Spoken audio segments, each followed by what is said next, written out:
Situ. Kebalik Pak. Satu.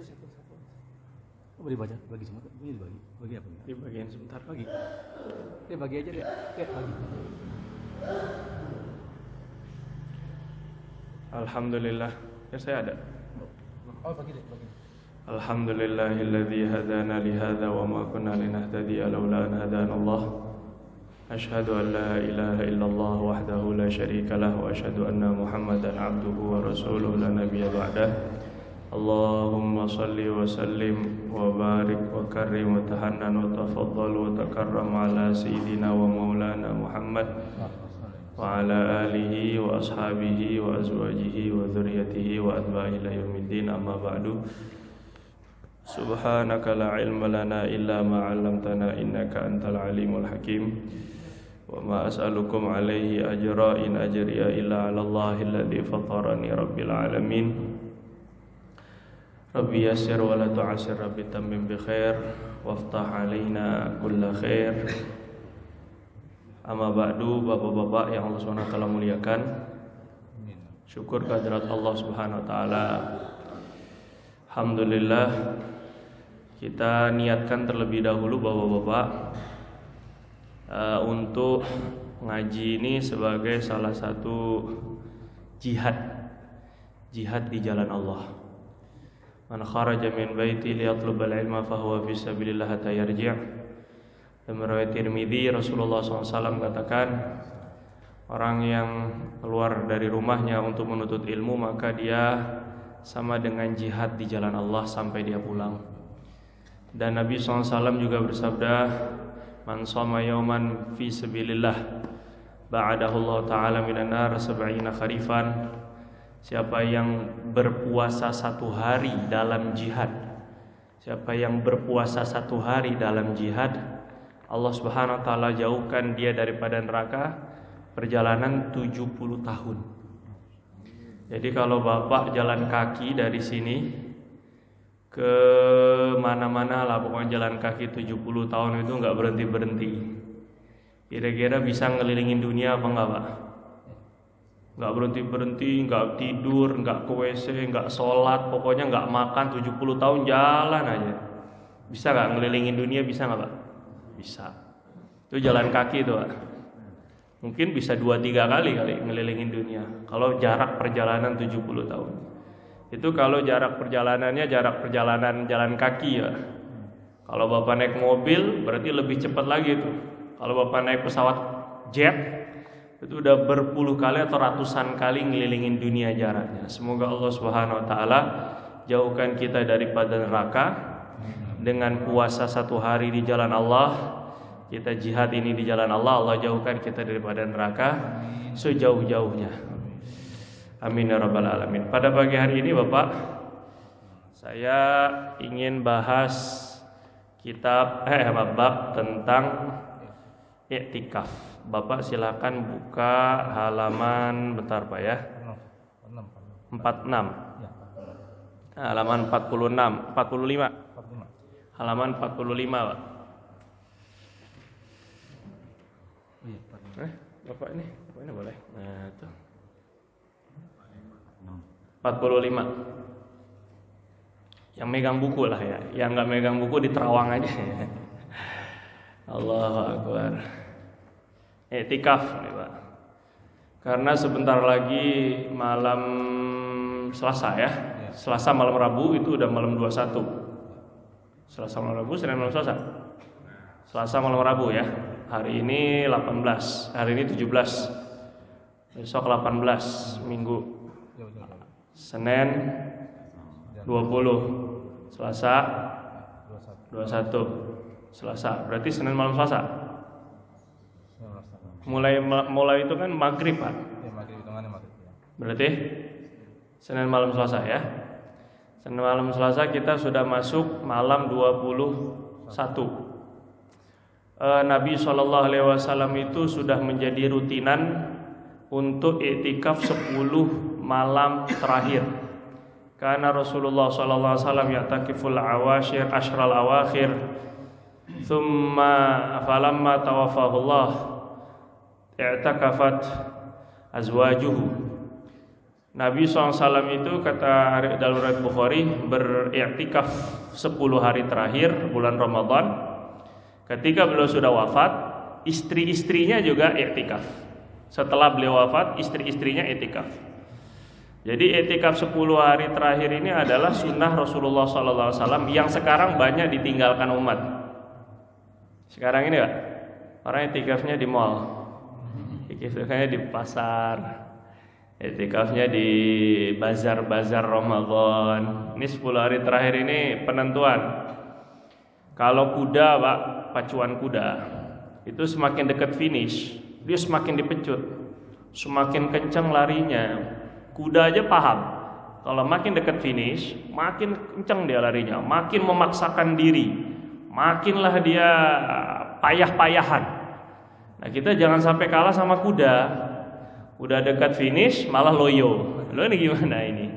Udah dekat itkun minan nar, pembebasan dari api neraka, malah lemes. Mesti justru ini tujuan kita ini. Kita ini dari awal itu satu Ramadan rame banget masjid ini, Allah kayak Id. Nanti masuknya ramenya lagi satu Syawal. Itu Idul Fitri ini ya. Ini kurang tepat ya. Nabi SAW itu justru malah iktikaf 10 hari terakhir. Nah, Nabi itu pernah enggak iktikaf pada salah satu Ramadan. Kelewatan, Pak. Karena jihad. Kalau enggak salah ya perang Badar itu, karena perang Badar itu kita menangnya itu di Ramadan. Akhirnya Nabi itu pada Ramadan berikutnya mengqadha iktikafnya jadi 20 hari. Saking menjaga iktikaf 10 hari terakhir, karena yang Ramadan ini enggak kesampaian 10 hari, sehingga tahun berikutnya, Ramadan tahun berikutnya jadi 20 hari. Saking pentingnya ini, Pak. Nabi SAW sampaikan, innal al-mu'takif ya'kifu dzunubah. Sesungguhnya orang yang beriktikaf itu menghentikan semua dosa-dosanya. Kalau kita ini pengen berhenti dari dosa, iktikaf aja. Iktikaf aja, Pak. Bapak misalnya kita ini tercandu dengan dosa apa? Caranya apa? Iktikaf aja. Kata Nabi, orang iktikaf itu Allah akan hentikan dosanya. Minimal selama iktikaf berhenti dosanya. Itu minimal sekali. Ada orang sering sekali mabok, suruh iktikaf aja. Minimal selama iktikaf dia berhenti dari maboknya. Yaqifu dzunubah, Nabi yang bilang begitu. Atau makna yaqifu dzunubah, Allah Subhanahu wa taala akan hentikan dosanya memang. Itu salah satu asbab daripada penghentian dosa, biar mudah untuk menghentikan dosa itu adalah i'tikaf. Wa ujriyalahu amilul hasanati kulliha, dan dia akan dialirkan pahala semua orang yang melakukan kebaikan semuanya. Bapak di sini i'tikaf di masjid dapat pahala silaturahim di luar. Dapat pahala mungkin juga dengan pahala bantu istri, pahala nyari nafkah, pahala pokoknya pahala apa saja lah. Semua pahala dialirkan bagi orang yang i'tikaf, yang akhirnya nggak bisa keluar gara-gara nggak bisa melakukan berbagai kebaikan gara-gara i'tikaf. Itu Allah alirkan semua pahalanya kepada orang yang i'tikaf. Terus kemudian yang lebih ajib lagi itu riwayat Baihaqi. Kata Nabi itu, ya walaupun ini hadis dhaif nggak masalah karena fadilah amal ya.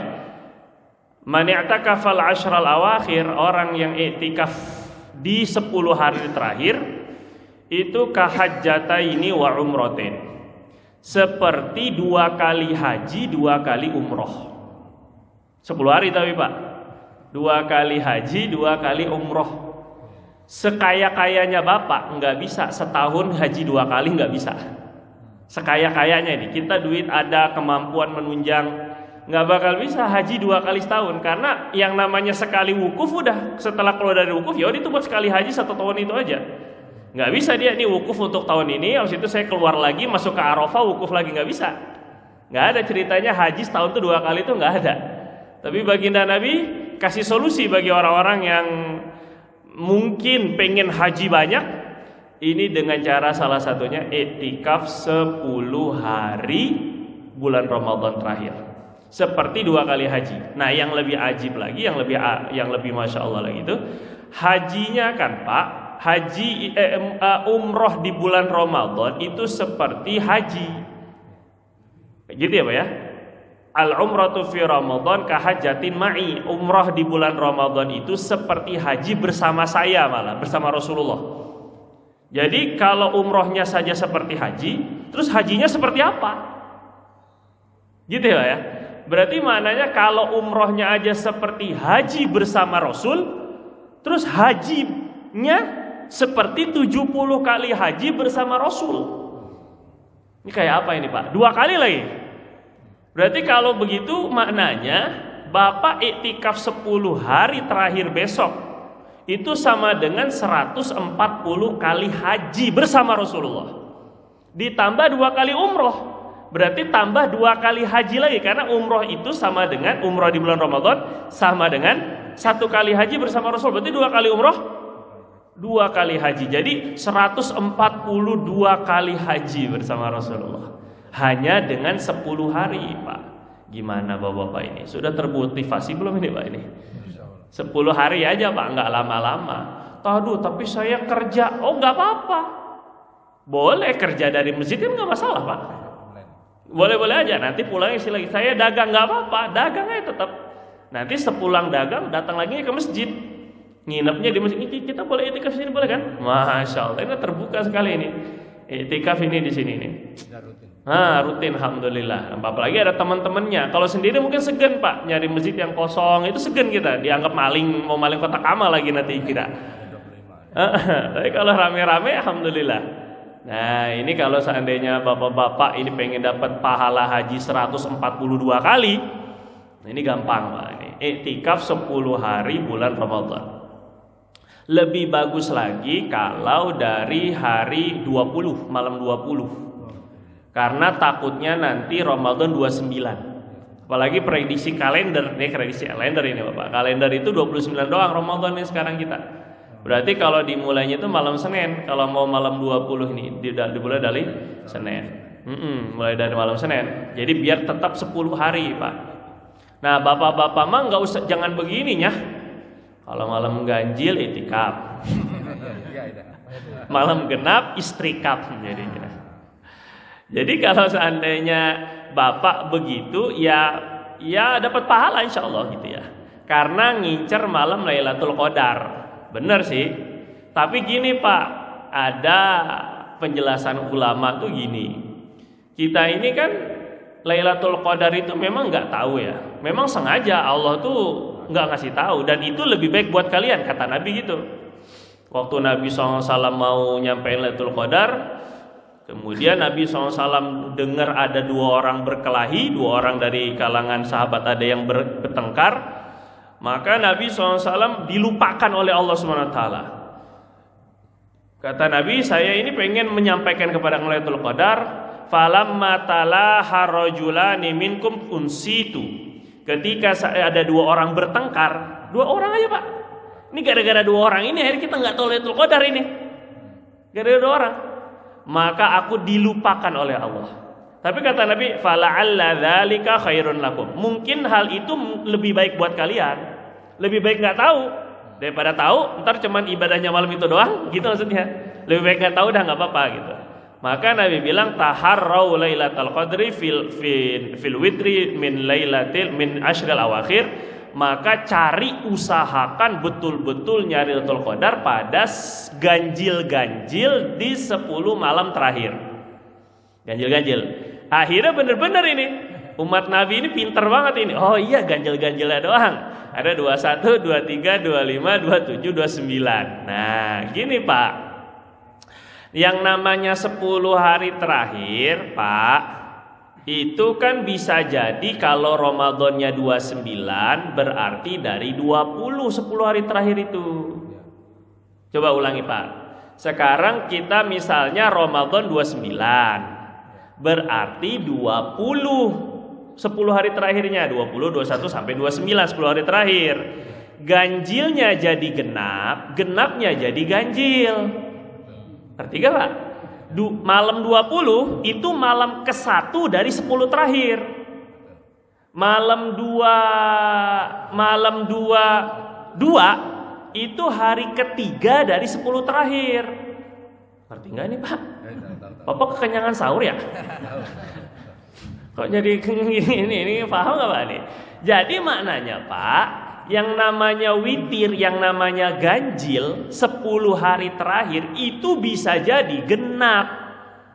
Gitu ceritanya. Jadi kalau begitu ceritanya, Bapak nggak bisa lagi ngincer-ngincer 21, 23 nggak bisa. 20, jangan-jangan sekarang satu malam pertama dari 10 hari terakhir, berarti ganjil. Bapak ngisi berarti kan, itikaf akhirnya. Terus malam 21, jangan-jangan ini malam ganjilnya 21, Bapak itikaf lagi. Gitu ceritanya Pak. 22 itu ganjil, 24 ya ganjil juga, bisa jadi ganjil semuanya. Nah, kalau udah begini ceritanya, maka Bapak mau nggak mau harus ngisi 11 hari terakhir malah kalau bisa.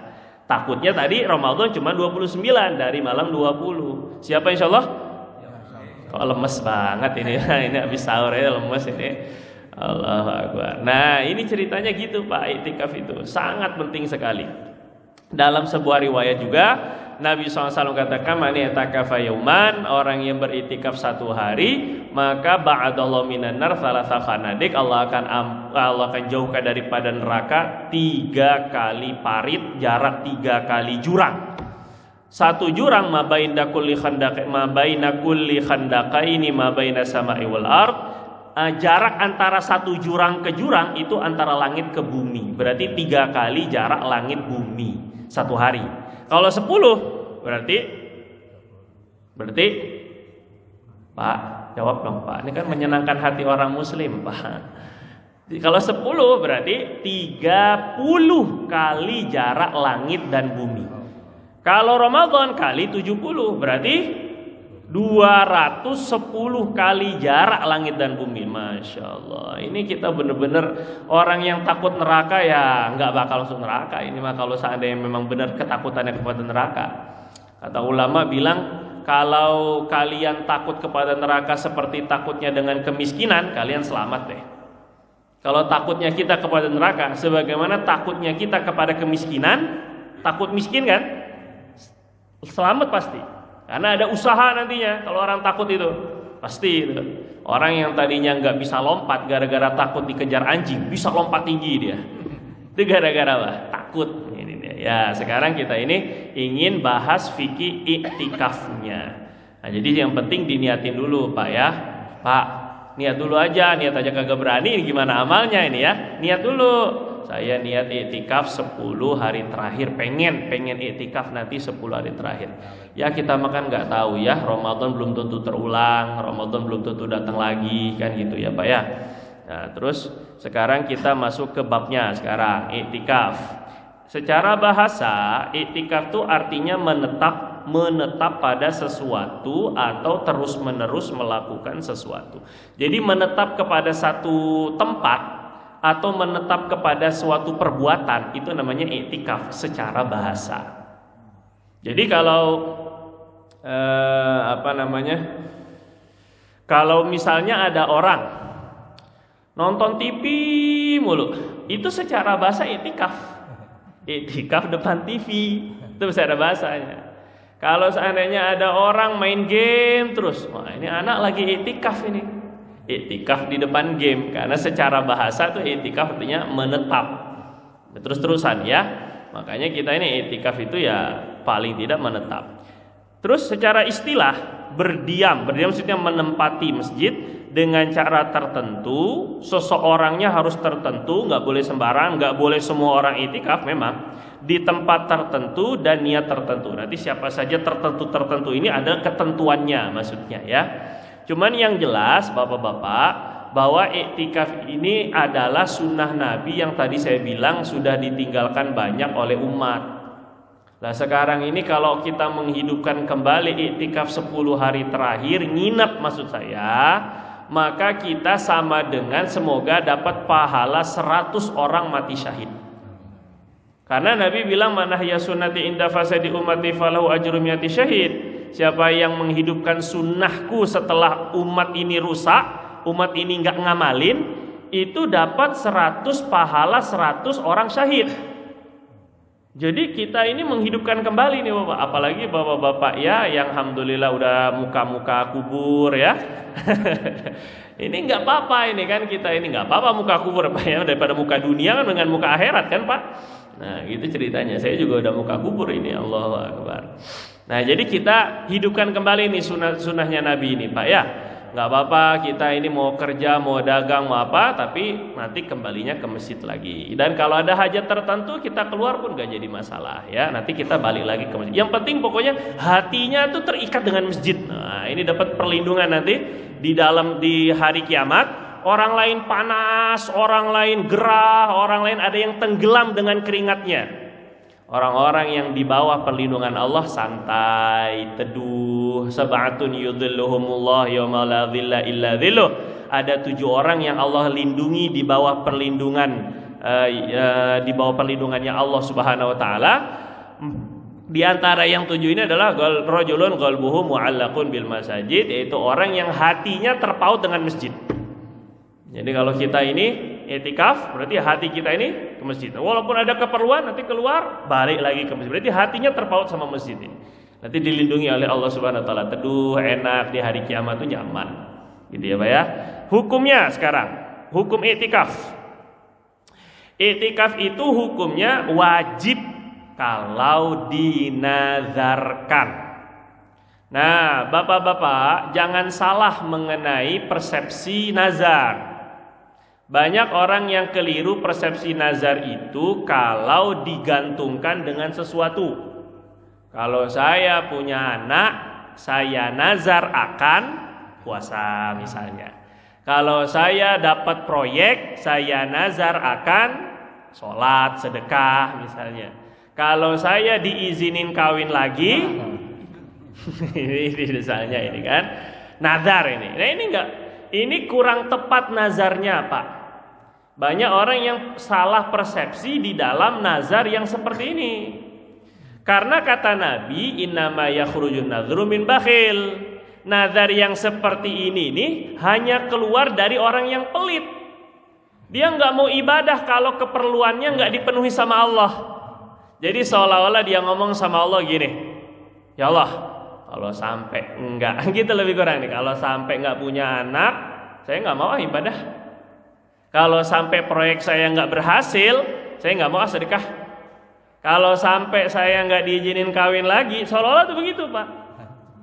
Jadi nazar yang digantungkan kepada sesuatu itu nazar orang pelit, nggak mau ibadah kecuali dipenuhi dulu keperluannya. Jelas nggak Pak kira-kira ini? Tapi yang diajari Nabi itu bukan begitu. Yang diajarkan oleh Nabi, para sahabat itu justru ibadah dulu baru doa. Ibadah dulu baru minta. Iyyaka na'budu baru iyyaka nasta'in. Salat istisqa dulu baru datang hujan. Bukan ya Allah pokoknya kalau enggak hujan saya enggak salat istisqa. Ya Allah nanti kalau hujan baru saya nazar salat istisqa. Enggak, salat istisqa itu salat minta hujan. Salat minta hujan itu salat dulu Pak. Minta-minta sama Allah dulu, sedekah dulu, baru Allah turunkan hujan. Jelas nggak kira-kira nih Pak? Nah sekarang kita persepsi nazar tuh keliru, digantungkan. Lah terus kata Nabi, nazar itu tidak mempercepat terjadinya sesuatu. Pengabulan doa tuh tidak dipercepat dengan nazar, enggak. Kalaulah misalnya Bapak nazar nih, kalau begini maka saya akan berbuat ibadah tertentu begini. Terus kemudian makbul, itu memang takdirnya makbul, tapi tidak mempercepat sebenarnya. Nggak ngefek kata Nabi, nazar itu yang kayak gitu tuh nggak ngefek. Lah, terus ada orang tanya, kalau begitu nazar fungsinya apa? Nazar itu fungsinya 2, bukan mempercepat doa ya. Nazar itu fungsinya 2. Satu, yang pertama, Pak, Assalamualaikum.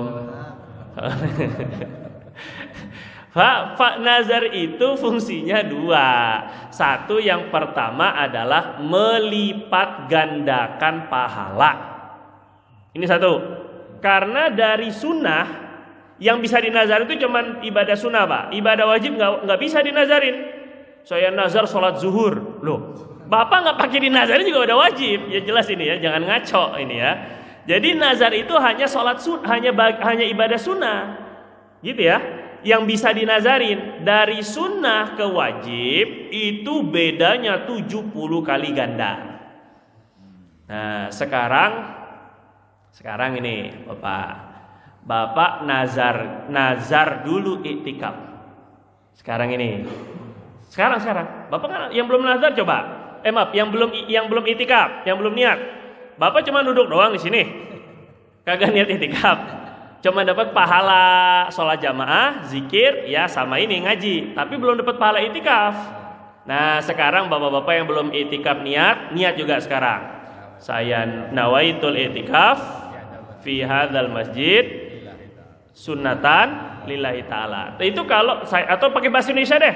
Saya niat iktikaf di masjid ini sunnah karena Allah. Sudah ya Pak ya? Nah, tapi kalau Bapak mau 70 kali lipat nih, wah ini kan keren banget nih Pak. Iktikafnya cuman berapa menit dikali 70. Kalau Bapak sekarang setengah jam aja dikali 70 itu berarti sudah 35 jam. 35 jam Bapak cuman beberapa menit di masjid itu sama dengan pahalanya 1,5 hari. Kurang lebih lah 1 hari lebih. 1,5 hari, hampir 1,5 hari, 35 jam hampir. Kan kayak apa itu enaknya kan? Nah ini enaknya ilmu tuh gitu kalau ngaji. Nggak ngaji mah nggak tahu ini mah. Gitu ya Pak ya. Nah caranya gimana? Nazar dulu. Tapi kalau nazar itu pakai mulut, pakai lisan. Ya, nggak bisa dalam hati doang. Kalau Bapak nazar dalam hati nggak wajib dipenuhi. Jadi kalau saya nazar gini. Tapi dalam hati doang. Itu cuman kepengen namanya. Nazar kagak. Ya. Nah sekarang saya ajarin nih cara nazarnya ya, niat nazarnya. Saya nazar, Bapak mau nggak sih Pak 35 jam itikaf? Ini Bapak ini kan diem aja ini Bapak ini ya, bikin gemes jadinya Bapaknya. Coba Pak, saya nazar iktikaf di masjid ini selama saya berada di dalamnya. Nah baru niat. Jangan gak niatnya begini, dalam hati juga ya, dalam hati ya. Jadi bukan niat, bukan di mulut doang, dalam hati. Saya niat iktikaf wajib sebagaimana yang dinazarkan. Nah, gitu. Nawaitul i'tikafal mandzur fardhan lillahi taala. Jadi kalau udah begini, ini Bapak ini dapat 70 kali iktikafnya. Masya Allah. Ini jelas ini. Enak kali ini kan? Sama aja padahal. Perbuatannya sama aja. Cuman beda dong. Yang punya ilmu sama yang gak punya ilmu beda. Nah nanti begitu Bapak. Kalau mau iktikaf Bapak nazarin dulu. Tapi ingat ya. Saya nazar iktikaf di masjid ini selama saya berada di dalamnya. Ini harus ada nih. Kalau nggak pakai selama saya berada di dalamnya, takutnya wajib jadi 1 hari 1 malam. Bapak nggak boleh keluar kecuali dalam keadaan hajat darurat. Karena wajib, kalau wajib nggak boleh dibatalin. Gitu Pak, jadi ceritanya, wah Bapak ngejos nih. Habis dengar hadis-hadis tentang 10 hari itikaf, saya nazar aja lah. Saya nazar itikaf di masjid ini selama 10 hari. Masya Allah, ini contohnya begitu akhirnya. Selama 10 hari, Bapak nggak boleh keluar dari masjid kecuali darurat karena wajib. Jelas gak Pak ini? Kalau untuk misalnya wah ini masjid kagak ada makan ini, keluar makan nggak apa-apa, darurat aja. Tapi selebih daripada itu nggak bisa. Nah ini bedanya. Jadi kalau udah dinazarin jadi wajib, ada pahalanya 70 kali ganda. Yang kedua, fungsi nazar adalah membantu melawan nafsu. Misal ini taraweh 20 kan Ustaz? Nah 20. Sekarang 20 Bapak mau gak jadi 140? Dinazarin dulu. Caranya gitu Pak. Saya nazar taraweh 20 karena Allah subhanahu wa ta'ala. Saya nazar taraweh 20 rakaat. Tapi Bapak gak boleh kabur. Setelah aduh pegel nih baru 10 nih 8 udah mau pulang. Gak bisa, udah nazar. Nah ini caranya. Jadi mau nggak mau nafsu jadi terikat. Gitu paham ya Pak ya? Apalagi kalau Bapak nazarnya berjamaah lagi. Saya nazar tarawih 20 rakaat berjamaah. Mau nggak mau dah. Jadi kan kalau masih saya nazar tarawih 20 rakaat, nanti di rumah wajib dilaksanakan, walaupun bapak kabur dari masjid misalnya, tetap di rumah wajib disempurnain 20. Nah begitu ceritanya. Jadi nafsu mau nggak mau dia akan terlawan. Tadinya kalau misalnya sunnah kan sunnah doang, ini kan perkara sunnah aja, ini kan nggak apa-apa, nggak dosa. Tapi gara-gara dinazarin, nafsu akhirnya terdosa. Nah itu caranya. Jadi nazar itu fungsinya dua. Satu melipat gandakan pahala. Yang kedua adalah apa tadi? Melawan nafsu. Berarti masih hidup, alhamdulillah ya. Bapak-bapak masih sadar ini.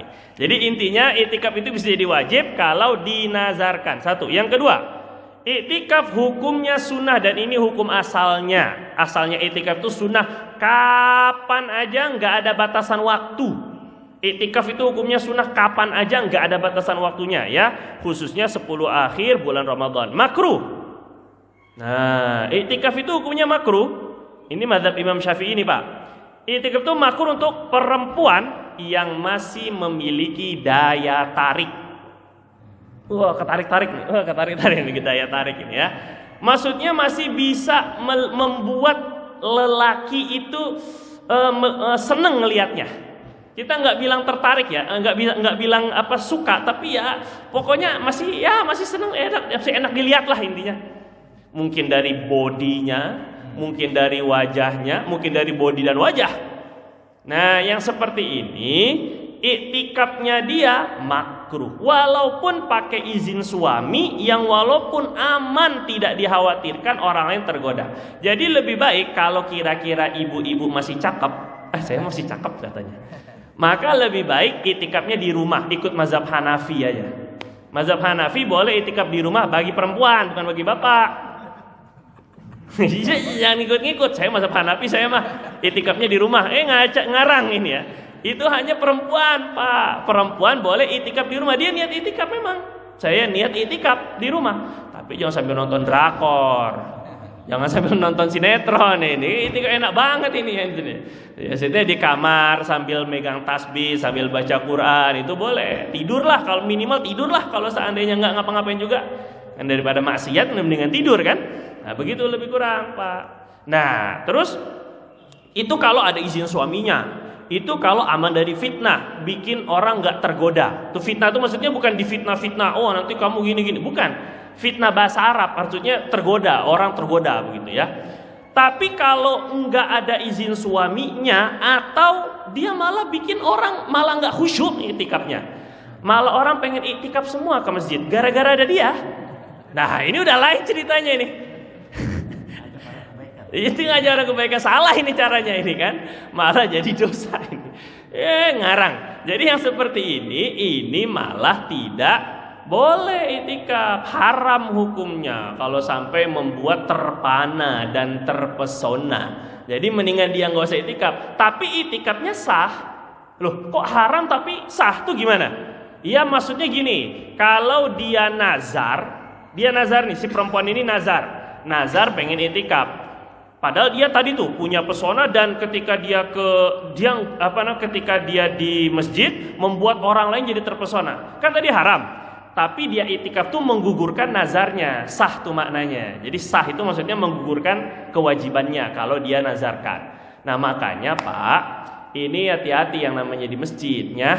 Di masjid itu kita menghidupkan, di masjid itu Pak, kita iktikaf itu nginep Pak.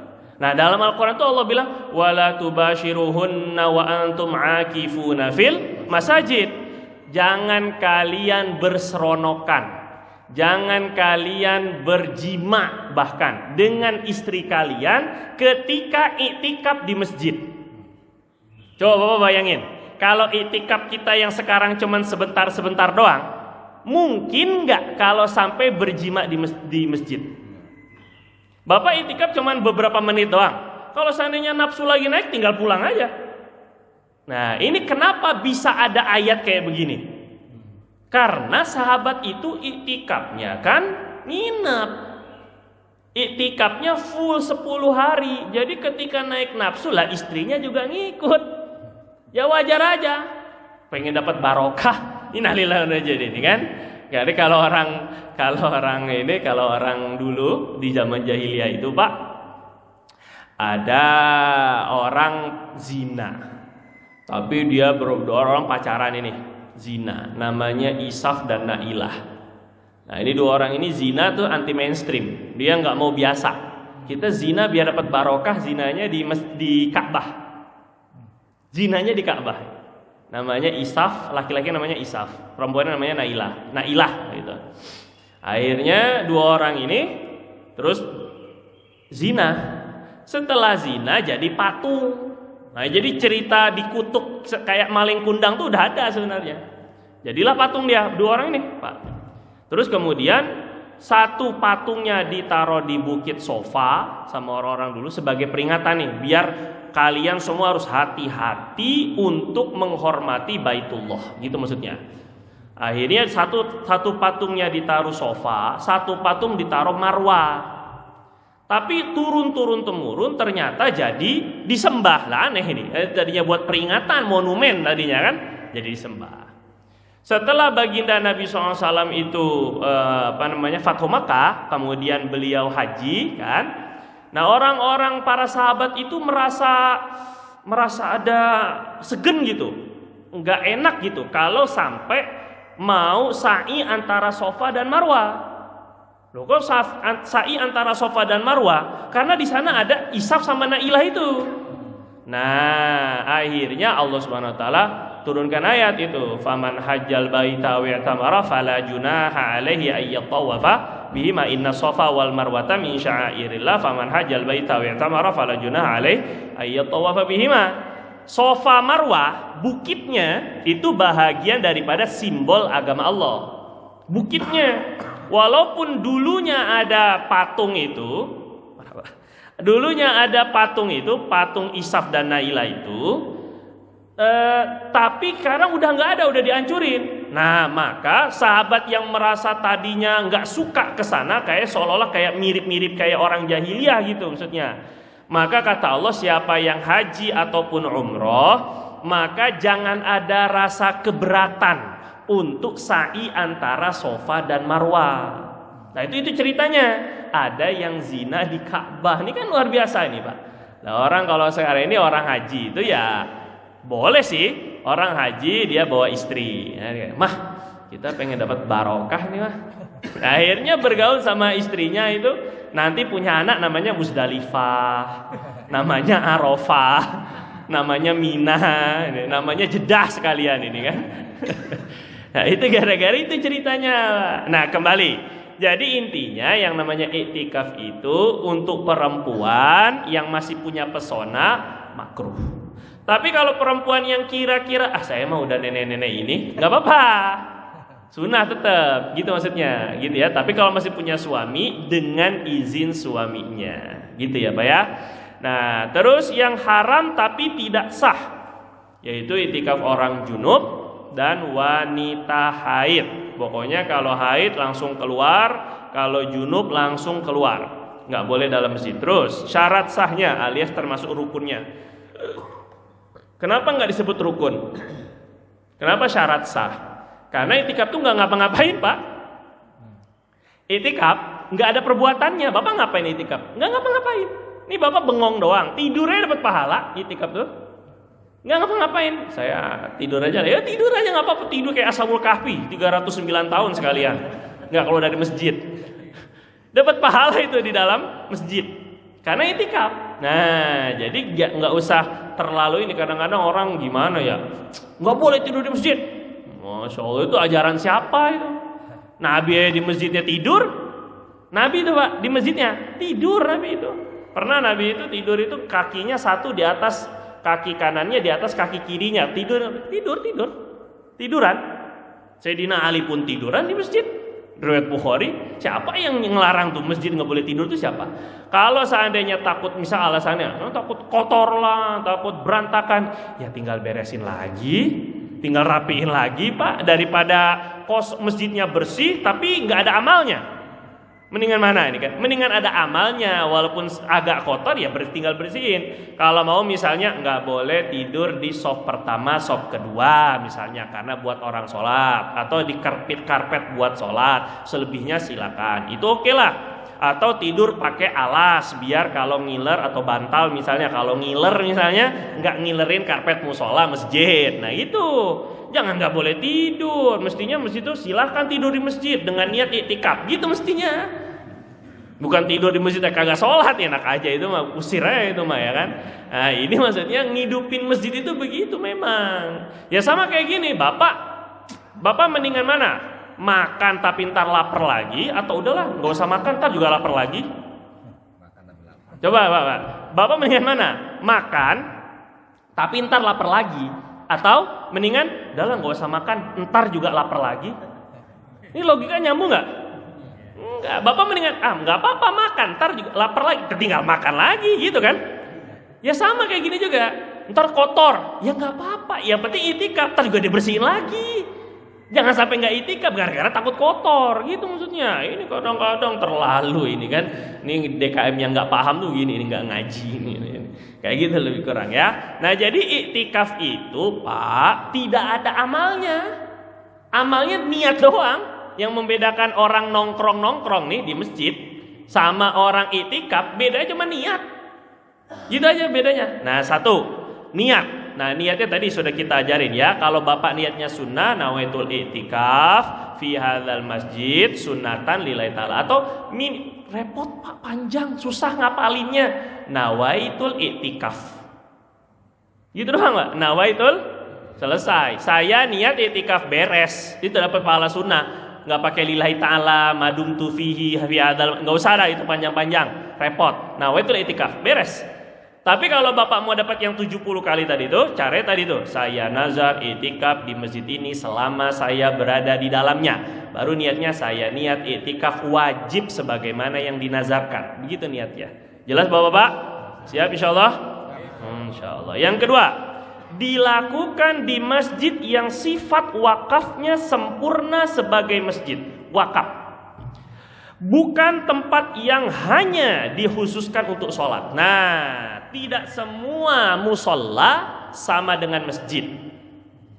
Jadi yang masjid itu yang bisa buat i'tikaf adalah yang diwakafkan untuk sholat. Yang diwakafin. Yang enggak diwakafin, misalnya saya mau i'tikaf di mana Pak? Ada itu CCM kan ada musolanya. Sekalian lah i'tikafnya di CCM akhirnya. Tapi di musola sih. Nah sekarang pertanyaannya, itu musola diwakafkan atau hanya satu ruangan yang dikhususkan untuk sholat? Ini ada bedanya nih. Mas, bapak di rumah, misalnya bapak di rumah ada kamar lebih kan? Terus bapak bilang ini musola, ini ruang sholat gitu kan? Nah itu bapak wakafin apa enggak? Kalau bapak cuman mengkhususkan buat sholat, nggak bisa i'tikaf di sana. Tapi kalau bapak wakafin, walaupun tuh rumah dihancurin, itu satu petak itu tuh masjid hukumnya. Nggak boleh orang junub, haid masuk situ.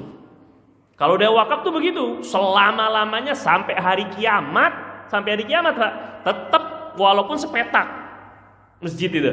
Walaupun begitu. Jadi bapak bisa punya masjid, bisa, silakan aja. Rumah bapak aja langsung diwakafin. Mana satu ruangan? Saya Bu, anak-anak semua perhatiin ya.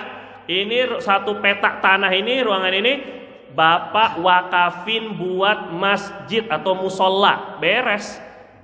Bapak udah punya masjid musola. Kata Nabi, man bana lillahi baitan man bana lillahi masjidan walau kama fasiqatin banallahu lahu baitan fil jannah. Orang yang membangun masjid, mewakafkan masjid walaupun sebesar sangkar burung, Allah bangunkan dia istana dalam surga.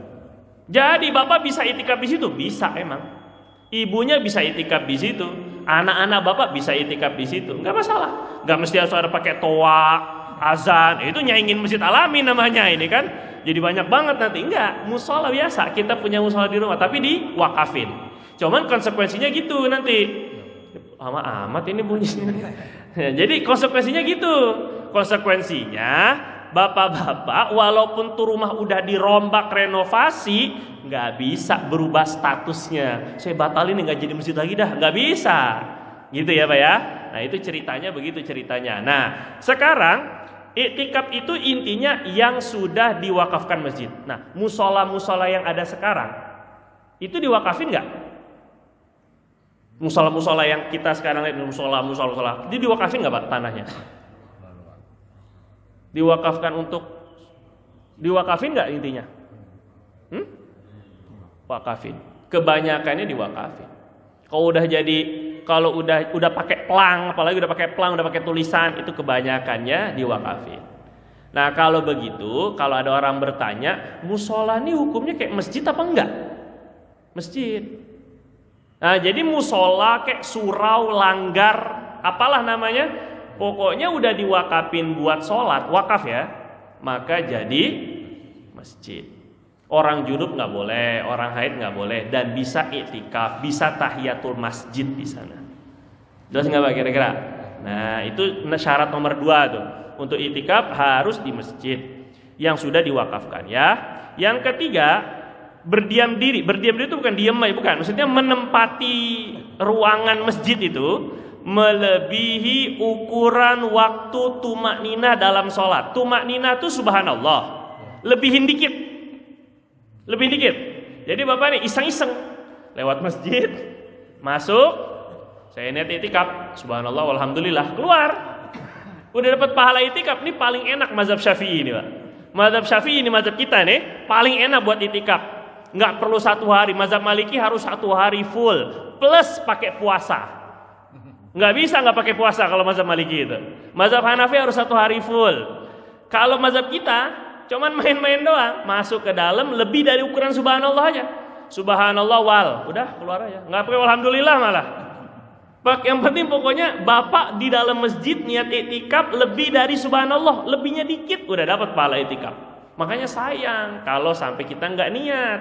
Walaupun kayak gini nih ngaji atau sekedar nyerahin zakat fitrah misalnya, itu niatin aja nggak apa-apa, walaupun sebentar kan, dapat pahala iktikaf. Gitu ceritanya Pak ya. Kemudian yang keempat, cuma ini harus dengan zikir, harus dengan ingat ini ya. Kalau nggak ingat ya nggak niat pasti. Yang keempat, suci dari hadas besar. Berarti kalau hadas kecil nggak apa-apa. Iktikaf nggak harus punya wudu, makanya boleh tidur, boleh Pak.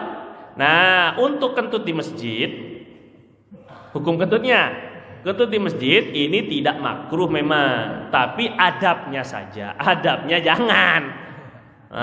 Ya Pak ya, adabnya. Kadang-kadang saya kalau sama santri gini, kalau lagi di masjid misalnya, terus habis pengajian, ayo sholat duha. Setelah kayak gini nih, sholat duha, pada wudu. Loh, kok wudu? Berarti selama pengajian kentut dong, innalillahi wa rajiun. Ini kan nggak benar juga ya. Boleh kalau keceplosan mah, tapi kalau masih bisa diusahakan di luar masjid, adabnya aja. Walaupun kentut di masjid nggak makruh. Gitu ya, masih enggak, apalagi haram ya, enggak itu ya Pak ya. Terus kemudian jadi yang enggak boleh itu hanya hadas besar, junub, haid, nifas, itu aja. Tapi kalau enggak punya wudu masih boleh ke iktikaf baru. Yang kelima berakal, yang keenam tentu Islam. Terus berikutnya perkara yang disunahkan. Yang disunahkan kalau iktikaf tuh di masjid jami, masjid yang dipakai sholat Jumat. Ini jami. Nah, jadi kalau misalnya bisa, tadi kan kita bilang bahwa iktikaf itu boleh di musola, boleh. Yang penting udah diwakafin kan. Tetapi afdolnya, pahalanya lebih besar kalau di masjid jami, di masjid yang dipakai sholat Jumat. Ini lebih afdol. Sehingga nanti ketika sholat Jumat nggak perlu keluar-keluar lagi, karena udah di dalam masjidnya. Gitu ceritanya ya Pak. Yang kedua, minimal sehari penuh 24 jam. Ini sunnahnya, karena keluar dari perbedaan pendapat ulama. Tadi kan ada mazhab Maliki, ada mazhab Hanafi yang mewajibkan iktikaf tuh harus sehari. Nggak bisa kayak kita nih gini, sebentar doang nih iktikaf tuh nggak bisa. Kalau mazhab mereka, makanya untuk keluar dari perbedaan pendapat ulama, iktikafnya tuh 24 jam minimal. Ketiga, dalam keadaan berpuasa, ini juga mazhab Apa tadi? Maliki. Jadi ini ngikut mazhab Maliki, tapi di mazhab kita sunnah. Mazhab Maliki wajib berpuasa. Yang keempat, memperbanyak zikir, doa, ibadah. Kalau kita sekarang ya baca Quran. Yang belum hatam, wah, hatamin dah tuh 10 hari terakhir kita. Pak, baca Quran itu, Pak, nggak apa-apa. Kalau Bapak kan misalnya udah ya namanya faktor U ya. Umur maksudnya usia ya kan. Kayak aduh kalau saya baca Quran pegel ini, aduh nggak apa-apa gitu. Bapak tiduran aja. Boleh nggak baca Quran tiduran? Boleh. Makruh nggak? Enggak. Haram apalagi? Enggak. Nabi itu Pak, Nabi baca Quran sambil tiduran di pangkuannya Sayyidah Aisyah. Wih, romantis sekali ini kita. Bukan denger dangdutan. Sambil di pangku istri sambil denger dangdutan. Enggak. Nabi itu sambil membaca Quran di pangkuan Sayyidah Aisyah. Tiduran. Sayyidah Aisyah itu beliau punya wirid, punya kebiasaan zikir setiap hari itu Al-Baqarah. Setiap hari. Nah, beliau itu membaca wirid Al-Baqarahnya seringnya sambil tiduran juga. Karena udah hafal kan? Beliau tuh hafal Quran. Jadi sambil tiduran sambil baca Al-Baqarah gitu. Nah, sama kayak kita mau tidur kan? Kita sunnah baca ayat kursi, kul, amanah rasul. Itu kan sambil tiduran. Maka baca Quran sambil tiduran tuh nggak ngapa-ngapa, walaupun adabnya duduk. Jadi kita awalnya mungkin duduk nggak masalah, duduk. Mau ngejar 1 juz nih, baru 2 lembar. Aduh, kok gini ya? Mata kayaknya rada-rada ini ya. Mulai nih kan? Ataupun udah mulai rada-rada sakit, pegel, lutut apa segala macam. Udah selonjoran nggak apa-apa, senderan dulu gini. Kok kayaknya enakan tiduran, kayaknya ini ambil bantal terus tiduran gini, nggak masalah misalnya. Yang penting jangan tiduran, jangan ketiduran akhirnya, gitu aja yang penting ini kan. Gitu kan. Ya, jadi intinya baca Quran itu nggak mesti duduk, Pak. Gitu ceritanya. Jadi bisa, nggak ada alasan lagi nggak baca Quran. Kayak eman gitu, sayang gitu, sambil nunggu warung misalnya, sambil nunggu warung ini kan kosong, lagi belum datang orang pembeli, baca Quran nggak masalah. Atau enggak sambil yang ngojek misalnya sambil nunggu pelanggan baca Quran, atau di metro mini di angkot baca Quran, kan bisa, nggak ada alasan dah. Yang gini, boleh nggak baca Quran nggak pakai wudhu? Boleh.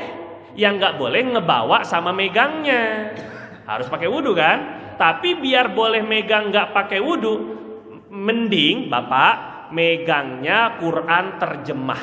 Nah, kalau Quran terjemah boleh nggak pakai wudhu. Jadi lebih enak kalau seandainya mau juga. Terus di handphone juga boleh gitu ya. Boleh cari yang Quran terjemah, pakai terjemah.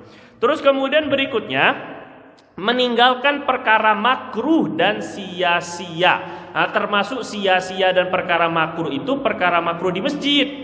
Misalnya ngomongin masalah bisnis di masjid. Apalagi kalau sampai jualan.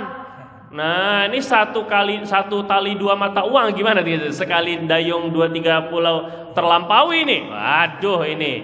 Jadi saat ketika waktu iktikaf, ini nggak boleh sambil dagang. Kalau mau dagang, kita ke depan situ. Ke situ tuh, ke depan situ, tempat parkir. Nah, itu dagang silakan, bisnisnya di situ. Akadnya khususnya di situ. Gitu ya, Pak ya. Nah, kalau ini diusahakan betul-betul. Dan juga apalagi perkara haram, gibah. Aduh, udah capek baca Quran nih. Siapa yang mau kita omongin sekarang? Innalillahi wa inna ilaihi raji'un ini. Topiknya apalagi nih sekarang ini? Walaupun gibahin maaf banget ya. Mungkin pemerintah, mungkin presiden itu kalau seandainya gibah yang diharamkan tetap haram kalau gibahnya gibah yang diharamkan. Ada gibah yang diperbolehkan ada, tapi saya nggak mau ngasih tahu, tadi amalin lagi. Gitu ya. Nah, jadi gibah itu, jadi intinya Pak, perkara makruh ini kita hindari betul-betul, usahakan begitu ya. Yang keenam, nah ini tadi saya ajarin, menazarkan.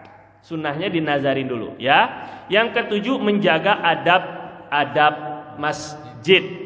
Nah, ini tadi kalau kita lihat ada kotor, kita lihat ada yang berantakan, berusaha untuk kita sendiri, jangan nungguin DKM, jangan nungguin merbot. Kita sendiri ngelihat ada sedikit sampah, ambil, buang. Oh, Nabi bilang itu adalah mahar bidadari surga, Pak. cuman ngambil doang, ngutip doang gitu kan, ngambil ya remeh-remehan kayak gini atau bekas plastik sedotan dan seterusnya, kecil aja itu misalnya. Adab-adab masjid dijaga. Nah intinya adab masjid itu tuh intinya siapa sih? Intinya mengagungkan masjid. Kalau ada pengagungan bisa beradab, bisa sopan.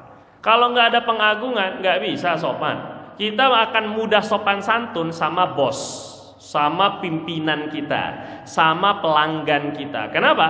Karena kita memandang dia itu sumber duit, sumber karir, sumber begitulah. Kita bisa sopan. Tapi kalau kepada orang yang kita nggak kenal, apalagi maaf sekali karirnya di bawah kita, miskin lagi, jelek lagi, kita kadang-kadang pandang sinis dan nggak sopan. Nah yang kayak gini ini karena nggak ada pengagungan. Jadi kalau biar bisa sopan, biar bisa beradab kepada masjid, agungkan masjid. Ini masjid tempat rahmat Allah bercurah-curah. Ini masjid tempat diijabah doa. Wa annal masajida lillah fala tad'u ma'allahi ahada. Ini masjid tempat malaikat berkumpul bersama kita sekarang ini. Ini masjid tempat di mana hidayah Allah Subhanahu wa taala tetapkan. Jadi kalau kita lihat bahwa masjid itu adalah rumahnya Allah, walaupun Allah nggak butuh rumah, tapi rumah yang disandarkan kepada Allah Subhanahu wa taala. Padahal ini Allah nggak butuh dengan ruang dan tempat, dengan waktu. Allah nggak butuh. Tapi Nabi bilang al-masajid buyutullah fil ardi fagun 'alallah ayyukrima zairah. Oh, masjid itu adalah rumahnya Allah. Maka siapa yang bertamu kepada Allah, Allah akan wajib bagi dia jamuan. Allah akan wajib ikram, Allah akan wajib dikasih pemberian oleh Allah Subhanahu wa taala. Ini ada pada masjid akan bisa kita lakukan kalau ada pengagungan kepada masjid. Alhamdulillah untuk yang halaman selanjutnya itu hanya keterangan penjelasan lebih lanjut karena memang karena memang ketika kita masjidkan, ketika kita nazarkan, maka ada hal-hal yang membatalkan mabuk, haid, murtad, junub, gila, sama keluar masjid tanpa uzur. Nah intinya sih Pak, misalnya Bapak keluar masjid, masuk lagi, ini itikafnya itikaf sunnah ya. Bapak keluar masjid, walaupun ke WC bukan masjid Pak, ya. Nah, kalau karena ke WC itu ada uzur, nggak masalah. Bapak masuk lagi itu nggak perlu niat itikaf, tapi baiknya niat itikaf lagi. Tapi kalau nggak ada uzur, cuma sekedar keluar doang, nggak hajat mendesak, keluar aja terus masuk lagi, maka Bapak niat itikaf kembali. Itu aja intinya, ya. Nah, untuk yang nazar itu ada perincian hukumnya. Kalau sudah dinazarkan seperti apa? Kalau nazarnya 1 hari penuh, tapi kalau nazarnya selama saya berada di dalam masjid ini, nah itu aman, nazarnya nggak terlalu lama, intinya begitu. Ada pertanyaan nggak Pak sampai sini? Ya, alhamdulillah. Rasanya sangat jelas Pak, jadi nggak usah nanya lah. Allahumma sholli alaihi wa sallam. Terkait nazar yang dijelasan salah kaprah gitu. Dikaitkan dengan suatu rezeki. Ya. Bagaimana kalau kita saya pernah itu terlanjur buat itu. Kalau ini insya Allah mungkin. Itu dikabulkan oleh Allah. Tapi belum melaksanakannya. Apakah itu suatu kewajiban? Ya. Jadi tadi kan nazar itu sebenarnya bukan menggantungkan sesuatu harapan baru nazar dilakukan. Tapi kalau memang sudah terlanjur, sudah melakukannya, sudah diucap ya Pak, bukan dalam hati ya. Kalau yang dalam hati nazar itu nggak jadi wajib. Kalau yang dalam hati. Tapi kalau diucap, saya nazar jika proyek saya berhasil, jika rumah saya laku, maka saya akan apa misalnya. Nah itu wajib dilaksanakan setelah terjadi. Jadi ketika memang proyeknya berhasil, rumahnya laku atau diizinin kawin lagi, ini pokoknya itu lagi jadinya. Maka Bapak wajib untuk melakukan nazarnya. Tetap jadi wajib itu mah. Walaupun nazarnya keliru gitu ya, persepsinya keliru, tetap jadi wajib. Tapi yang nggak boleh itu kalau bernazarnya maksiat. Bernazarnya mudorot, Mudorot itu maksudnya membawa bahaya buat diri kita. Dulu di zaman Nabi itu ada seorang sahabat, dia bernazar begini, saya nazar puasa sambil di bawah terik matahari dalam keadaan berdiri.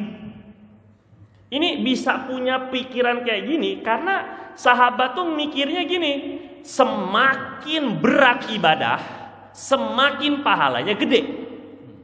Paham nggak Pak? Nah, jadi dia ekstrim betul. Puasa, berdiri di bawah terik matahari, nazar lagi. Akhirnya benar-benar dilakukan, dilaporin sama Nabi. Nabi ini ada yang nazarnya begitu. Kata Nabi, murhu falyasum, lanjutkan puasanya, perintahkan dia lanjutkan puasanya karena nazar puasa ibadah, lanjut wajib. Tapi wal yastadhilla, suruh dia untuk berlindung di bawah terik matahari, wal yajlis, hendaklah dia duduk. Dia batalin nazar yang keliru tadi tuh, yaitu di bawah terik matahari sama berdirinya, tapi puasanya tetap dilanjut. Nah, jadi kata ulama, kalau nazar yang maksiat, nazar yang mudorot, itu wajib dibatalkan, wajib nggak dilaksanakan. Itu ya Pak ya. Adapun bayar kafarat apa tidak, ini perbedaan pendapat ulama. Ada yang mengatakan tetap bayar kafarat walaupun nazar maksiat, terus dibatalin. Saya nazar akan mabok misalnya ini kan. Ini jelas, saya udah nazar ini wajibin. Nah, innalillahi mana ada. Itu wajib dibatalin. Ada sebagian pendapat bilang enggak wajib kafarat karena nazarnya dari awal sudah enggak sah. Karena nazar untuk yang perkara haram itu udah enggak sah, jadi enggak wajib. Sebagian ulama tetap wajib bayar kafarat karena bermain-main dengan nazar. Nah, jadi kafarat itu yang ngasih makan kepada 10 orang miskin. Nah, itu kalau nazar maksiat atau nazar mudorot, Pak. Ya. Ada lagi, Pak? Ya. Waalaikumsalam warahmatullahi wabarakatuh. Kalau kita iktikaf ini Pak, semuanya malam 20 saya di sini. Ya. Boleh nggak di tempat lain saya lanjutkan? Istilahnya pindah kerja, kemudian yang dekat dari kantor saya masuk ke sana untuk iktikaf juga. Ya. Nah, iktikaf boleh nggak ganti-ganti masjid? Gitu ya. Boleh, kecuali 3 masjid. Masjidil Haram, Masjid Nabawi dengan Masjidil Aqsa. Nah, ini pun kalau dinazarin, misalnya begini, kalau bapak enggak pakai nazar tuh, bapak misalnya saya nazar iktikaf malam ini di Masjid Al-Amin. Ternyata bapak ganti haluan, ganti tujuan, masjid lain aja. Bapak ngebayar nazarnya, kan tadi nyebutnya Masjid Al-Amin tuh. Nah, itu kata ulama fikih, enggak wajib harus di Masjid Al-Amin. Dia boleh ganti masjid-masjid mana-mana satu boleh. Karena kedudukan satu masjid dengan masjid lainnya sama. Yang berbeda cuman Masjidil Haram, Nabawi dengan Aqsa. Nah, yang 3 ini, misalnya ini, saya nazar akan iktikaf di Masjidil Haram. Waduh, bapak mau nggak mau harus ngebayar nazarnya ke sana, Masjidil Haram, Mekah. Nggak boleh di Masjid Nabawi, nggak boleh di Masjidil Aqsa juga, karena paling tinggi kedudukannya 100.000 kali. Tapi kalau saya nazar i'tikaf di Masjid Nabawi, maka yang boleh dibayarnya di Masjid Nabawi dan Masjidil Haram karena lebih tinggi derajatnya, boleh. Tapi kalau saya nazar di Masjidil Aqsa, maka dia boleh bayarnya di Masjidil Aqsa, di Masjid Nabawi, di Masjid Haram. Adapun semua masjid statusnya sama. Nah, jadi boleh bayar nazar iktikaf, itu pun kalau dinazarkan. Kalau nggak bayar nazarnya maka boleh iktikaf di mana saja. Kalau nggak pakai nazar maka boleh iktikaf di mana saja. Kalaupun dinazarkan, semua masjid selain yang 3 masjid ini statusnya dan kedudukannya derajatnya sama, maka boleh dibayar di mana-mana saja. Ya, jelas Pak? Waalaikumsalam warahmatullahi wabarakatuh.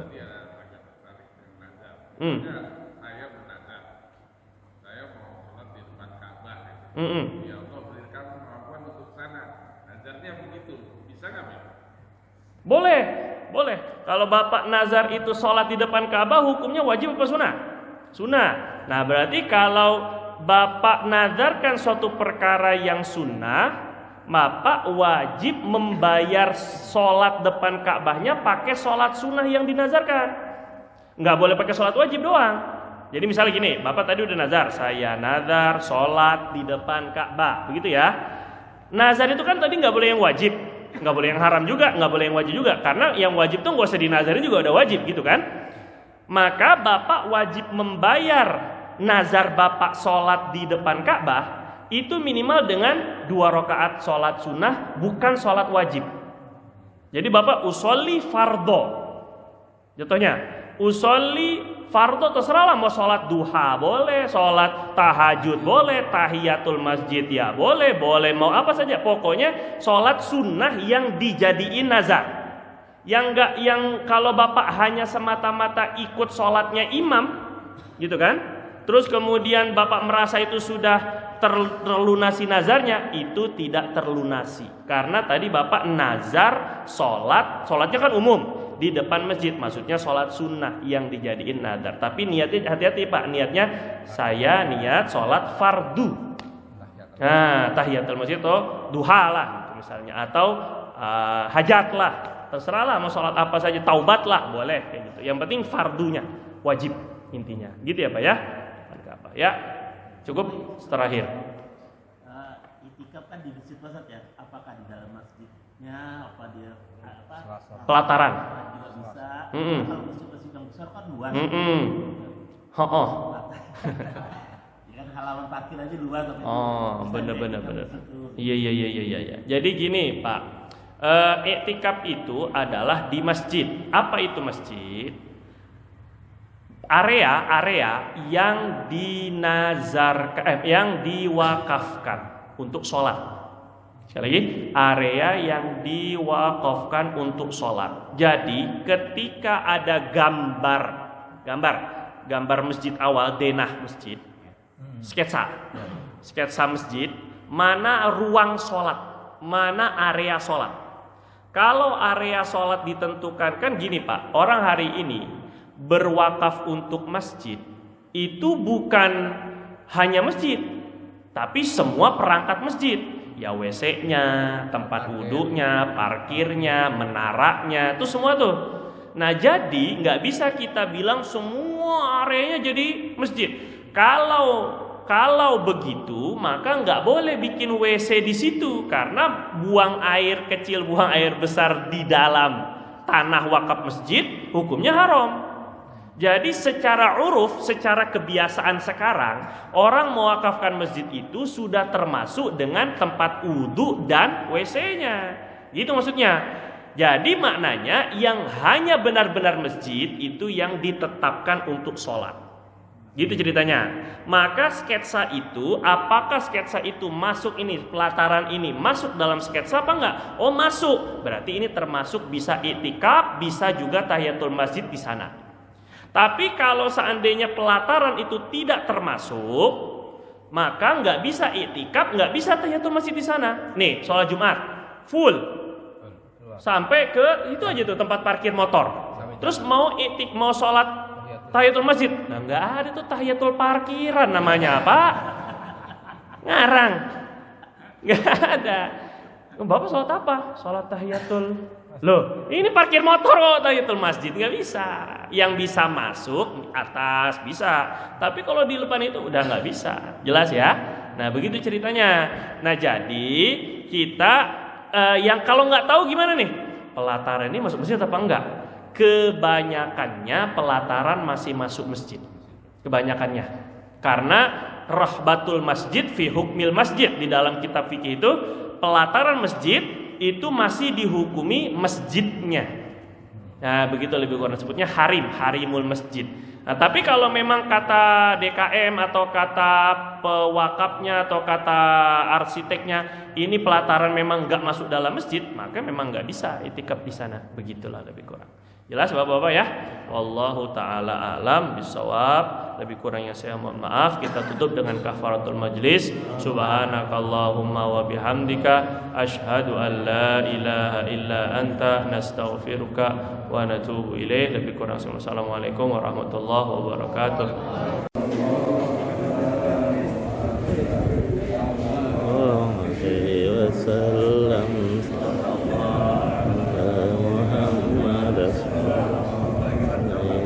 wasallam sallallahu alaihi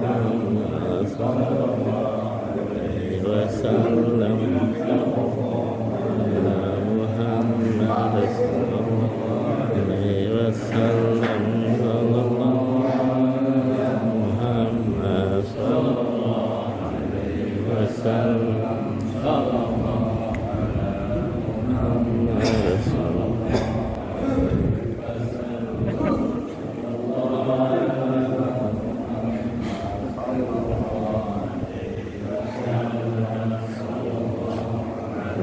Muhammad alaihi wasallam ala Muhammad sallallahu alaihi wasallam Muhammad sallallahu alaihi wasallam ala Muhammad sallallahu alaihi wasallam ala Muhammad sallallahu alaihi wasallam Muhammad sallallahu alaihi wasallam sallallahu ala Muhammad ya Rabbi sallallahu wa sallim Allahumma salli wa sallim wa barik